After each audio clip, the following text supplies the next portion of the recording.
What new elements have the fourth gospel introduced into the meaning of Jesus' death compared to the synoptics? Let us have a closer look at the initial indications of John's approach, dispersed already in the first chapter. In John 1:14 and 18, the evangelist calls the Messiah God's only Son. And the Word became flesh and dwelled among us, full of grace and truth. We have beheld his glory, glory as of the only Son from the Father. No one has ever seen God, the only Son who is in the bosom of the Father. He has made him known. In John 1:29 and 36, now it's John the Baptist who calls Jesus the Lamb of God.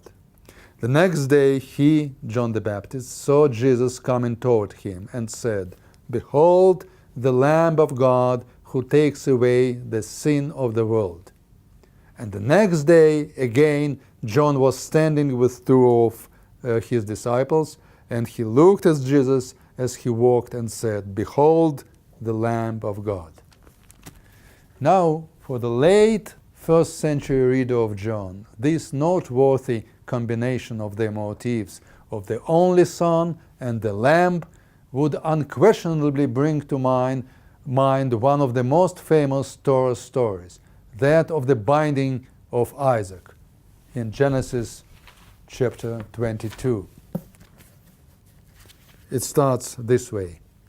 After these things, God tested Abraham and said to him, "Abraham," and he said, "Here am I." He said, "Take your son, your only son Isaac, whom you love, and go to the land of Moriah and offer him there as a burnt offering upon one of the mountains of which I shall tell you." And then, later on, and Abraham lifted up his eyes and looked, and behold, behind him was a ram or a lamb caught in a thicket by his horns. And Abraham went and took the ram or lamb and offered it up as a burnt offering instead of his son. It seems that in reference to this story from the book of Genesis, Jesus is portrayed as one who combines being the only Son, the closest to his Father, and the lamb which would be sacrificed. It could well be that the Gospel writer related not only to the biblical narrative itself, but also to its elaborations in later Jewish thought. Thus, the mid-2nd century BCE Book of Jubilees states that the offering of Isaac occurred on Passover, and we will see that John does evoke also the motif of the Passover lamb that offered during the Exodus. It is likewise telling that in rabbinic tradition the offering of Isaac is sometimes viewed as the guarantor of effectiveness of all future sin offerings at the temple. This is a line of thought with which John the Baptist's proclamation, "Behold the Lamb of God who takes away the sin of the world," might have conversed.